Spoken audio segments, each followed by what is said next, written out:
Hey guys, I'm Ferreira. Welcome back to the channel. So some of you will have seen my recent video where I listened to 312 metal albums in the month of January. But while I wasn't busy utterly drowning in metal, I listened to a bunch of other stuff as well. And so today we're going to go over my top 15 albums from genres that aren't metal. As always, there's a Spotify playlist in the description with my favorite track from each album, but if you want to stick around for a bit, I'm going to briefly go over each album so that you can have the right expectations going into them. I also did full reviews of some of these albums, so the links for those videos are also in the description. Starting us off at 15, we have Still Corners with The Last Exit, and this is some lush, though somewhat minimally arranged, dream pop. And despite the heavy use of electronics to create ethereal soundscapes, the album somehow manages to retain a very overall acoustic feeling. Now, this album is very much driven by its sonics, so while it's not a snooze fest, I also wouldn't go in expecting a bunch of pop songs either. 14, we have Viagra Boys with Welfare Jazz. This is post-punk, but don't think of bands like Interpol or Joy Division. These guys are total punks. They jeer at everything and they never take themselves the least bit seriously. Some of the songs are actually kind of meant to be intentionally bad, but it's satirical and it's meant to be mocking towards the types of people it's portraying. 13th, we have Lauren Lackus with Daughter Language, which is some pretty dark shoegaze. Lauren cites the classic Death Consciousness by Have a Nice Life as a significant influence, and that definitely comes through in the sound. Another album this reminds me of tremendously is Dream Griever by Bleakheart, which was my number 2 metal album of last year. Now, this is shoegaze, so go into it expecting the effects-heavy guitars to create atmosphere, while Lauren's reverb-laden and somewhat haunting vocals guide you through the soundscape.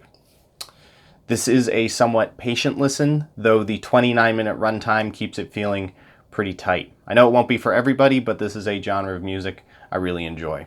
At 12, we have Zayn with Nobody Is Listening. And this is a couple insanely catchy radio singles surrounded by a healthy dose of soft, chill 2000s era R&B from the former One Direction member Zayn Malik. This album reminds me really heavily of Confessions by Usher and also Turning Point by Mario. 11, we have Ashniko with Demi Devil, and this is her debut album / mixtape thing, though she's been releasing EPs for a couple years now. And this is some aggressive and flamboyant electropop that kind of borders on hyperpop. It lands to me somewhere between like Dorian, Electra, and Grimes. And Ashniko is just very obnoxious and irritating, but I also kind of dig it. 10th, we have Not My Weekend with Honeymoon, and this is some hella cheesy neon pop punk / power pop. It reminds me a lot of bands like Boys Like Girls, The Somerset, and Hot Shell Rhye. It's honestly insanely upbeat to the point of being silly, but that's also the point. It has that vibrant 2009 pop sound that reminds me a lot of the TV show Glee, if anyone remembers that one. It's definitely an album that a lot of people would consider like guilty pleasure music, but you know, whatever, enjoy yourself. And it's actually my pop punk album of the month. 9, we have Fuvuk with Imaginary Deadlines, and this album feels like you're riding the train on like a rainy day and you're just sort of watching the buildings pass by while you let your mind wander and ruminate. The vocal deliveries here are very gentle and the instrumentation gracefully switches between acoustic guitars and melancholic pianos and soft electric guitars as the album goes by. And overall, this is just a wonderfully pensive album that feels like a rainy day. 8th, we have Cheekface with Emphatically No, which is some goofy indie rock with basically spoken word deliveries that is both comedic and quite heartfelt. It kind of strikes me like if you shoved Cake and Bloodhound Gang and Car Seat Headrest in a blender. Overall, it's a quirky, fun album about being underwhelmed with how your life is turning out as an adult. 7, we have Weezer with OK Human, and I understand that Weezer is basically a dad rock band by now, but this is actually one of their best albums in a very long time, maybe even since Pinkerton. So there are no electric guitars on it anywhere, and that gives it a tremendously organic feel, yet it still also somehow retains Weezer's iconic, nerdy, garage grunge sound. So if you have ever been a fan of Weezer, you definitely shouldn't miss this one. 6, we have Jasmine Sullivan with Hotels, and this is a collection of soulful but catchy R&B tracks. The arrangements here are actually very minimal, and they rely heavily on Jasmine's amazing vocal performances. It honestly feels at times like they kind of just gave her the microphone and were like, yeah, I mean, you go do your thing, and then we'll figure out some backing music afterwards. Lastly, Jasmine will be performing the national anthem at the Super Bowl along with Eric Church, so, you know, be on the lookout for that. 5th, we have Guardin with So That's It, Huh? And there is just a perfect storm brewing between emo rap and traditional emo and like everything Machine Gun Kelly is doing, and this only makes me more certain of it. Now, Guardin has said that he wants to move away from emo rap, and evidently the place he wants to go is more towards like traditional or Midwest emo. As evidenced by things like his collaboration with Sauce. This album is solidly emo rap, but it has more trad emo flair to it stylistically and thematically than most of its peers do. Someone, sometime soon, is going to take emo rap and Midwest emo and pop punk and just combine them all together to make an album that's an absolute classic. And while this album isn't that masterpiece, it is very good, and it also proves to me that such a thing is possible. 4th, we have Petite League with Joyrider, and this is some noisy garage indie rock comfort food.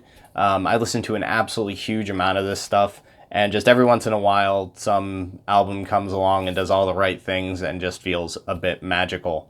Now, it's super lo-fi, as you'd expect. They've also hit the vocals really hard with the lo-fi sound, and it kind of comes off to me as being a bit shrill, but also endearing.